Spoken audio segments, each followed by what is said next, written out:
Shalom saudaraku yang dikasihi Tuhan Yesus Kristus. Selamat pagi, salam sejahtera untuk kita semuanya. Selamat datang kembali di Renungan Rohani pagi hari ini. Semoga saudara yang terkasih dalam keadaan sehat selalu. Kiranya damai dan sukacita Roh Kudus melimpah di dalam hati dan pikiran saudara saat ini. Sebelum kita mulai renungan pagi ini, marilah kita bersama-sama berdoa. Tuhan Yesus, terima kasih sudah membangunkanku pagi hari ini. Terima kasih atas penyertaan dan perlindungan Tuhan. Semua karena karunia Tuhan aku dapat bangun dengan pagi hari ini. Aku menyerahkan seluruh aktivitasku hari ini ke dalam kuasa tangan Tuhan. Jauhkanku dari yang jahat, ya Tuhan. Tuhan Yesus, tolong lindungi dan berkati aktivitasku hari ini. Tolong berkati juga keluarga dan teman-temanku, Bapa Surgawi, oleh karya Roh Kudus.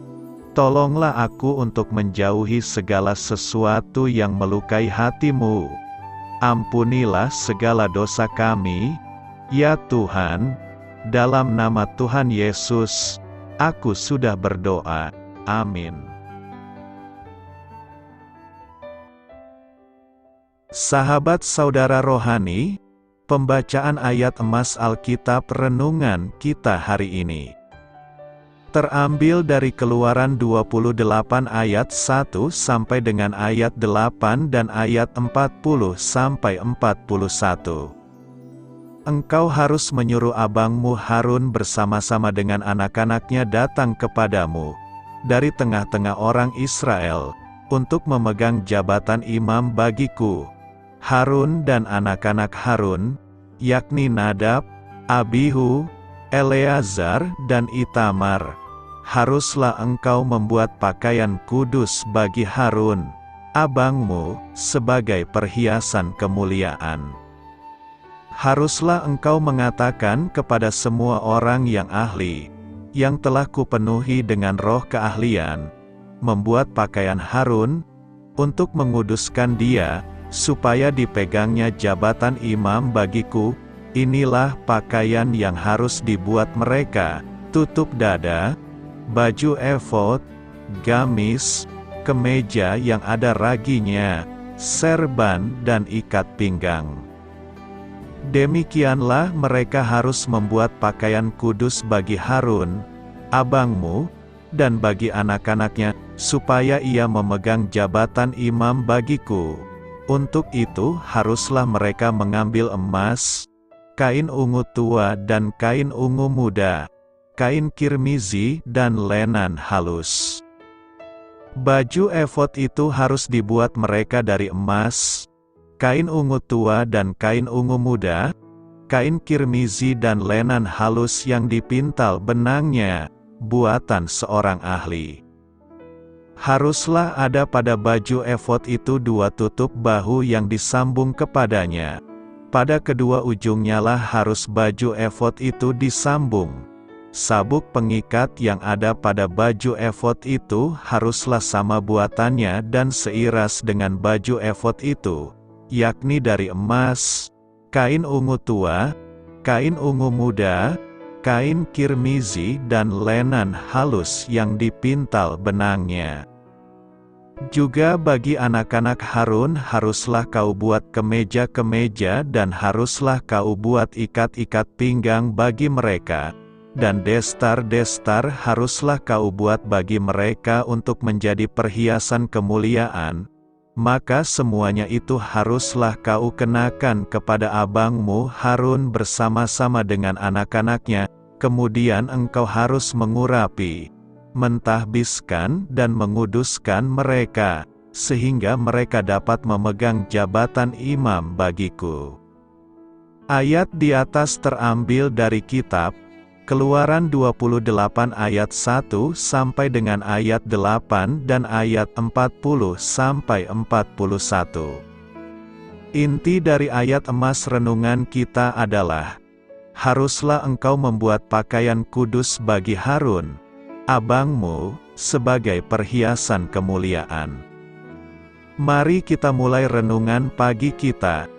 Judul renungan kita hari ini adalah Proyek Gaun Merah, ditulis oleh Kirsten Holmberg. Mari kita mulai kisah inspiratif. Proyek Gaun Merah digagas oleh seniman Inggris Kirsty MacLeod dan telah dipamerkan dalam berbagai museum dan galeri di seluruh dunia.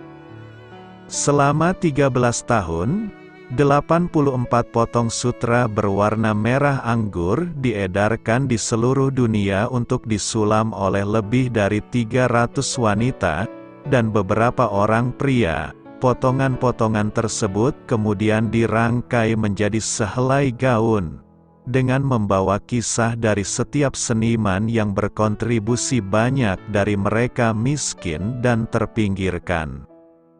Seperti halnya gaun merah tadi, pakaian yang dikenakan oleh Harun dan keturunannya dibuat oleh banyak orang yang ahli. Perintah Allah untuk pakaian imam mencakup hal-hal detail yang menceritakan kisah bangsa Israel, termasuk ukiran nama suku-sukunya di atas permata krisopras yang akan diletakkan di bahu para imam, menjadi tanda peringatan di hadapan Tuhan. Kemeja, ikat pinggang bersulam, dan destar menjadi perhiasan kemuliaan bagi para imam saat mereka melayani Allah dan memimpin umat dalam ibadah. Sebagai orang percaya dalam perjanjian yang baru, kita semua adalah imam-imam yang kudus, melayani Allah dan memimpin satu sama lain dalam ibadah. Yesus adalah imam besar kita yang agung. Meski kita tidak mengenakan pakaian tertentu yang memperlihatkan diri kita sebagai imam, dengan pertolongannya, kita mengenakan belas kasihan, kemurahan, kerendahan hati, kelemah lembutan dan kesabaran. Marilah kita renungkan di dalam hati kita, atribut mana saja dari Kolose 3 ayat 12 yang paling perlu Anda kenakan hari ini. Bagaimana lagi cara Allah memperlengkapi Anda untuk melayaninya? Hal ini patut kamu ketahui. Keluaran 19 ayat 3 dan Bilangan 10 ayat 10 berisi catatan perjanjian antara Allah dan Israel yang diberikan di Gunung Sinai. Keluaran 28 memberikan petunjuk yang terperinci untuk pembuatan pakaian para imam. Imam adalah wakil umat di hadapan Allah dan harus kudus supaya layak untuk melakukan pekerjaan mereka. Mereka mempersembahkan korban sehari-hari, memelihara kemah suci, dan menunjukkan cara hidup yang mengikut Allah. Imam besar Harun mengawasi para imam dan orang-orang Lewi. Pakaiannya akan menguduskan dia, supaya dipegangnya jabatan imam bagi Allah. Apa yang dapat kita pelajari dari kehidupan Harun? Harun terkenal dalam perannya di seputar keluaran bangsa Israel dari Mesir dan dalam perannya sebagai imam Lewi, atau Harun yang perdana. Ia dilahirkan kepada keluarga orang Lewi pada masa perbudakan Israel di Mesir dan merupakan kakak Musa dengan perbedaan usia 3 tahun. Kitab pertama diperkenalkan pada Harun alam Keluaran pasal 4 ketika Allah memberitahu Musa bahwa ia akan mengutus Harun, kakak Musa, bersamanya untuk membebaskan umat Israel dari Fir'aun. Umat Israel berdiam di Mesir setelah Yusuf dan generasinya meninggal, dan mereka bertambah banyak. Seorang Fir'aun baru khawatir bahwa Israel akan memberontak melawan Mesir, sehingga ditempatkannya mandor pengawas di atas mereka dan menetapkan hukum-hukum yang kejam. Ia juga memerintah supaya bidan-bidan Ibrani membunuh semua bayi lelaki begitu lahir. Ketika para bidan menolak, Fir'aun bertitah supaya semua orang membuang bayi lelaki Ibrani ke dalam sungai Nil. Hukum-hukum ini telah berlaku ketika Musa lahir. Diasumsikan bahwa Harun lahir sebelum hukum-hukum ini ditetapkan, atau karena bidan yang membantu ibunya bersalin takut akan Allah dan tidak taat terhadap Fir'aun. Kita tidak mendengar apa-apa tentang Harun sampai Allah mengutusnya pada Musa yang berusia 80 tahun. Ketika Allah berbicara kepada Musa melalui semak berduri yang berapi, dengan memerintah supaya ia kembali ke Mesir dan menuntut supaya Fir'aun melepaskan umat Israel, Musa memberi berbagai alasan mengapa ia tidak cocok bagi panggilan tersebut. Musa akhirnya meminta supaya Allah mengutus orang lain. Maka bangkitlah murka Tuhan terhadap Musa dan ia berfirman, "Bukankah di situ Harun, orang Lewi itu, kakakmu? Aku tahu bahwa ia pandai bicara, lagi pula ia telah berangkat menjumpai engkau, dan apabila ia melihat engkau, ia akan bersuka cita dalam hatinya." Allah kemudian memberitahu Musa bahwa Harun akan menjadi juru bicaranya. Allah juga berbicara kepada Harun dengan memerintah supaya ia menemui Musa di tempat itu. Harun menurut dan berangkat. Musa memberitahu Harun apa yang Allah katakan, termasuk tentang perintah-perintah Allah tentang pertanda-pertanda yang akan mereka hadirkan di hadapan Fir'aun. Di Mesir, Musa dan Harun mengumpulkan para tua-tua umat Israel, dan Harun menyampaikan apa yang Allah firmankan pada Musa. Cukup menarik betapa cepatnya Harun merespon pada panggilan Allah dan betapa cepatnya ia mempercayai cerita Musa. Rupanya Harun siap melaksanakan tugas yang Allah beri, yakni membantu saudaranya dan menjadi penyambung lidahnya kepada umat Israel. Harun juga menjadi perantara antara Musa dengan umat Israel, karena Musa memang hidup terpisah dari bangsanya sendiri baik di istana Mesir maupun sebagai buronan di Midian. Dalam perkembangan kisah Keluaran, kita menyaksikan Musa dan Harun di hadapan Fir'aun, meminta supaya Fir'aun melepas umat Israel dan melakukan berbagai pertanda.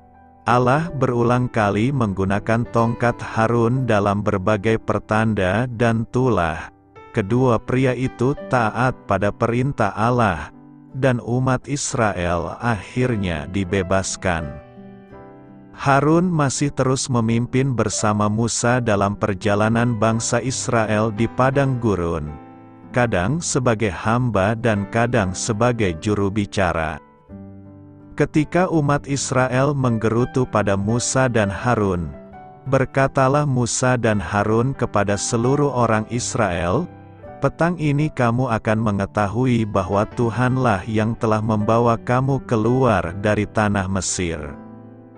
Dan besok pagi kamu melihat kemuliaan Tuhan, karena ia telah mendengar sungut-sungutmu kepadanya. Sebab, apalah kami ini maka kamu bersungut-sungut kepada kami?" Musa meminta Harun mengumpulkan bangsa itu di hadapan Tuhan, dan kemuliaan Tuhan tampaklah di dalam awan. Pada waktu itu Allah menyediakan burung puyuh dan mana. Allah memerintah supaya Musa menyimpan 1 gomer mana di dalam wadah supaya generasi selanjutnya dapat melihatnya. Musa meminta Harun mengambilnya. Setelah pemberontakan Korah terhadap Musa dan Harun, demi meneguhkan Harun dan keturunannya sebagai imam di hadapannya, Allah melakukan mujizat. 12 tongkat dikumpulkan, setiap tongkat dari salah satu suku Israel. Tongkat yang mewakili suku Lewi berukirkan nama Harun di atasnya. Semua tongkat itu ditinggal di dalam kemah pertemuan di hadapan tabut perjanjian 1 malam. Dan pada keesokan harinya tongkat Harun telah bertunas, mengeluarkan kuntum, mengembangkan bunga dan berbuahkan buah badam. Allah memerintahkan supaya Musa menempatkan tongkat Harun di dalam tabut juga, dengan berfirman, "Kembalikanlah tongkat Harun ke hadapan tabut hukum untuk disimpan menjadi tanda bagi orang-orang durhaka, sehingga engkau mengakhiri sungut-sungut mereka dan tidak kudengar lagi, supaya mereka jangan mati." Pada pertempuran melawan bangsa Amalek, Yosua, pimpinan pasukan Israel, menang hanya ketika tangan Musa sedang terangkat. Lengan Musa mulai lelah, sehingga Harun dan Hur menempatkan batu di bawahnya dan mengangkat tangannya. Secara figuratif, inilah gambaran pelayanan Harun pada Musa. Ia mendukung saudaranya, yang telah Allah pilih untuk memimpin umat Israel keluar dari perbudakan. Di Gunung Sinai, Allah menghimbau supaya bangsa Israel menjaga jarak ketika dirinya bertemu dengan Musa dan memberikan hukum padanya. Pada suatu ketika saat Musa hendak naik, Allah menyuruh Musa membawa Harun bersamanya. Kemudian, ketika Musa berdiam di atas gunung bersama Allah, ia menugaskan Harun dan Hur untuk sementara menangani perkara orang Israel. Sayangnya, kepimpinan Harun kurang baik. Orang Israel mulai gelisah menanti kembalinya Musa dan meminta supaya Harun membuatkan ilah bagi mereka. Seolah-olah tanpa perlawanan, Harun meminta perhiasan emas mereka, meleburnya ke dalam bentuk anak lembu, dan menciptakan sebuah patung. Harun bahkan membangun mezbah di hadapan patung sapi itu dan mengumumkan sebuah perayaan baginya. Sulit membayangkan mengapa seseorang yang siap memenuhi panggilan Allah untuk membantu saudaranya memimpin umat Israel keluar dari Mesir, yang telah melihat mujizat Allah dengan mata sendiri, dan baru saja melihat Allah di atas Gunung Sinai dapat berlaku demikian. Kegagalan Harun dalam hal ini mirip dengan sifat manusiawi kita. Meskipun kita tidak mengetahui motivasinya, tidak sulit diperkirakan bahwa mungkin saja ia meragukan Allah dan merasa takut terhadap orang-orang yang dipimpinnya. Ketika Allah memberitahu Musa apa yang terjadi dengan umat Israel dan patung anak lembu, ia mengancam membinasakan segenap bangsa itu dan memulai lagi dengan Musa. Musa menjadi perantara bagi mereka dan kembali pada mereka. Ketika Musa menyaksikan apa yang terjadi, maka bangkitlah amarah Musa. Dilemparkannyalah kedua loh itu dari tangannya dan dipecahkannya pada kaki gunung itu. Loh batu tertuliskan perjanjian Allah. Rupanya Musa memecahkannya bukan karena emosi, melainkan karena umat Israel telah melanggar perjanjian itu melalui ketidaktaatan mereka. Musa membakar patung itu, menyebar abunya ke air, dan mengharuskan umat Israel meminumnya. Ketika Musa meminta pertanggungjawaban dari Harun atas perilaku umat itu dan mengapa ia memfasilitasi mereka, dengan jujur Harun menceritakan keluhan umat itu dan permintaan mereka menciptakan ilah, namun ia tidak jujur mengenai perannya. Harun mengakui bahwa ia mengumpulkan perhiasan mereka, namun ia bercerita bahwa ketika ia melemparkannya ke dalam api, dan keluarlah anak lembu ini. Ketika Musa melihat bahwa bangsa itu seperti kuda terlepas dari kandang sebab Harun telah melepaskannya, sampai menjadi buah cemooh bagi lawan mereka, Musa memanggil semua yang mengabdi pada Tuhan supaya datang padanya. Kaum Lewi datang, kemudian Musa memerintah supaya mereka membunuh sebagian orang di sana. Sekali lagi, Musa menjembatani umat Israel dengan Allah. Allah menghibur Musa namun juga menurunkan tulah sebagai imbalan atas dosa umat itu. Peristiwa patung anak lembu bukan satu-satunya kesalahan Harun. Di dalam Bilangan 12 Harun dan Miriam, saudara perempuan Musa, menentang Musa. Sungguhkah Tuhan berfirman dengan perantaraan Musa saja? Bukankah dengan perantaraan kita juga Ia berfirman? Dan kedengaranlah hal itu kepada Tuhan, kesombongan seperti itu jelas tidak saleh. Dan kesalahan ini kerap terjadi di kalangan pemimpin. Tidak sedikit di antara kami yang simpatik dengan Harun. Allah bertemu dengan ketiga bersaudara itu, membela Musa di hadapan Harun dan Miriam, dan bertanya mengapa Harun dan Miriam berani menyindir Musa. Ketika awan yang daripadanya suara Tuhan terdengar pindah, Miriam terlanda penyakit kusta.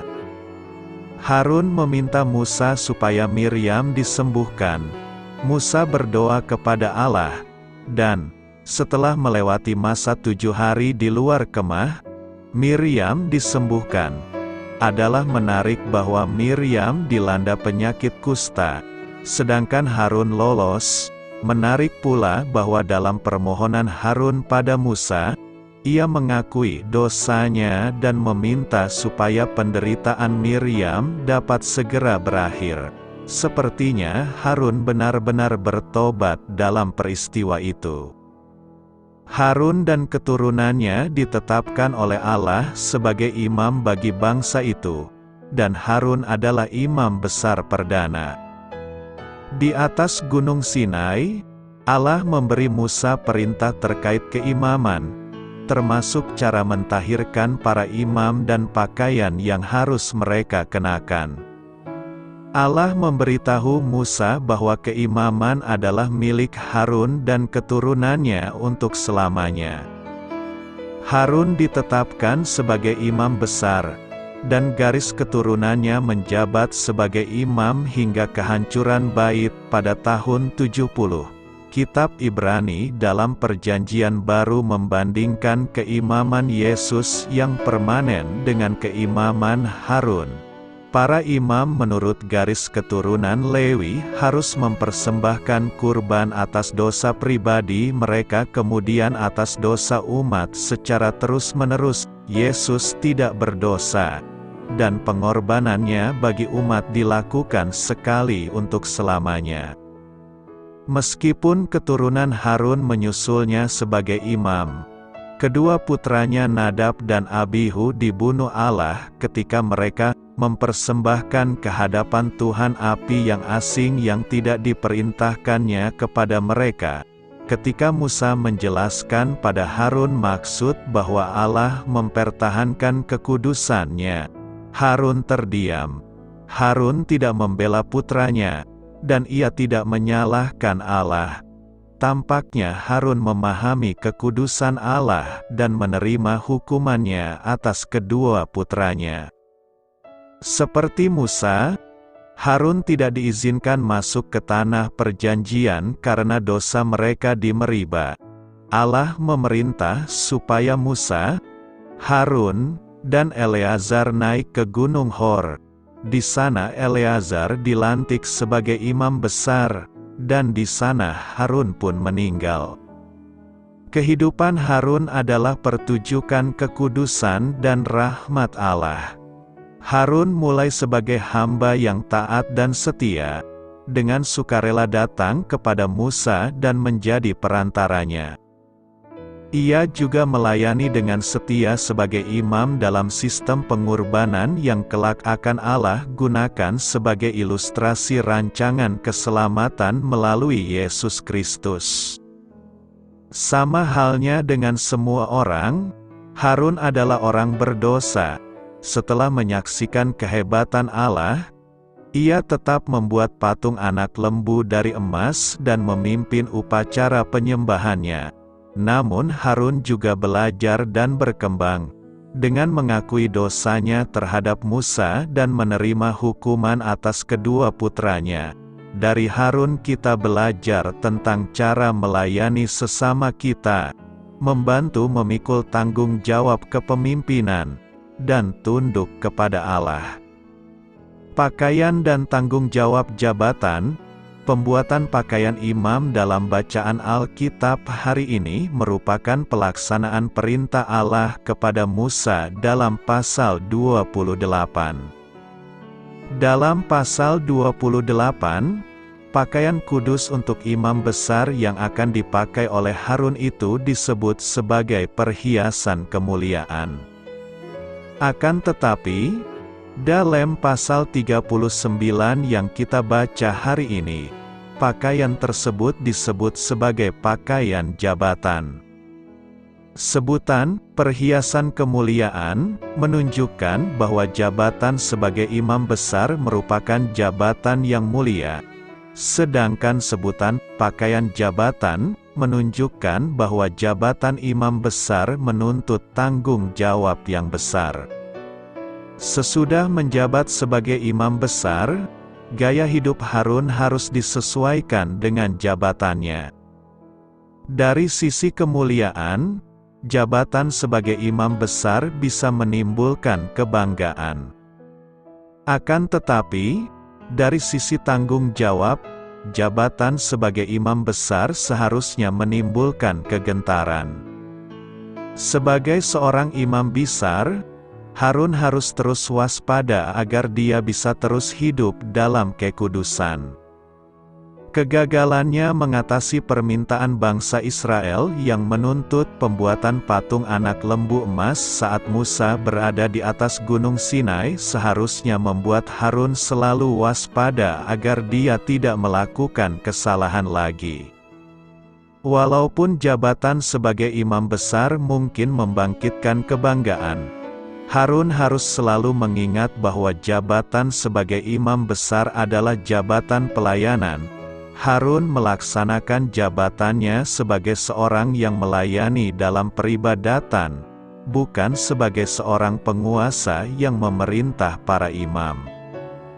Dalam kehidupan kita, penting sekali bagi kita untuk selalu berusaha menjaga keseimbangan antara memegang jabatan yang dipercayakan kepada diri kita dengan melaksanakan kewajiban yang menyertai jabatan itu. Perlu diingat bahwa pola pikir seorang Kristen seharusnya berbeda dengan pola pikir duniawi. Seorang Kristen tidak boleh terbuai oleh jabatan dan kemuliaan yang menyertai jabatan itu, melainkan harus memandang jabatan sebagai kewajiban melayani orang lain. Teladan tertinggi kita adalah Tuhan Yesus yang telah datang ke dunia ini, bukan untuk menegakkan kekuasaannya, melainkan untuk melayani, bahkan untuk mati di kayu salib guna menebus dosa manusia. Apakah Anda telah memiliki hati yang bersedia untuk melayani dalam jabatan apapun yang dipercayakan kepada diri Anda? Doa saya menyertai saudara sekalian. Marilah kita menyampaikan doa syafaat. Ya Tuhan Yesus, kenakanlah padaku belas kasihan, kemurahan, kerendahan hati, kelemah lembutan, dan kesabaran. Amin. Sampaikan harapan dan permintaan saudara kepada Tuhan.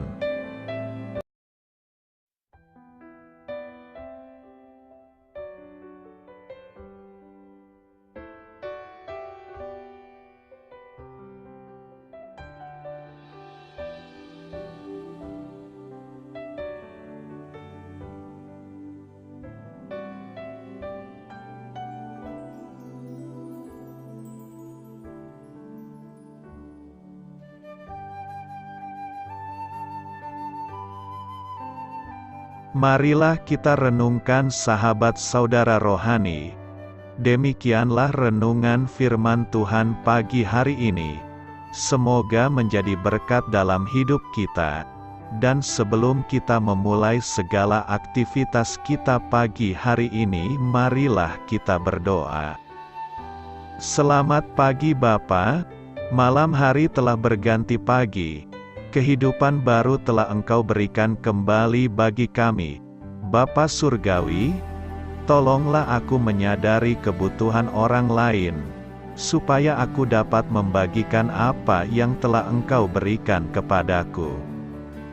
Pada saat aku membutuhkan, berilah aku keyakinan bahwa Engkau akan mencukupkanku, melalui orang-orang yang mengasihi-Mu, bukan karena kami pantas atau layak, namun karena kasih karunia-Mu kami boleh ada, sebagaimana kami ada di pagi hari ini.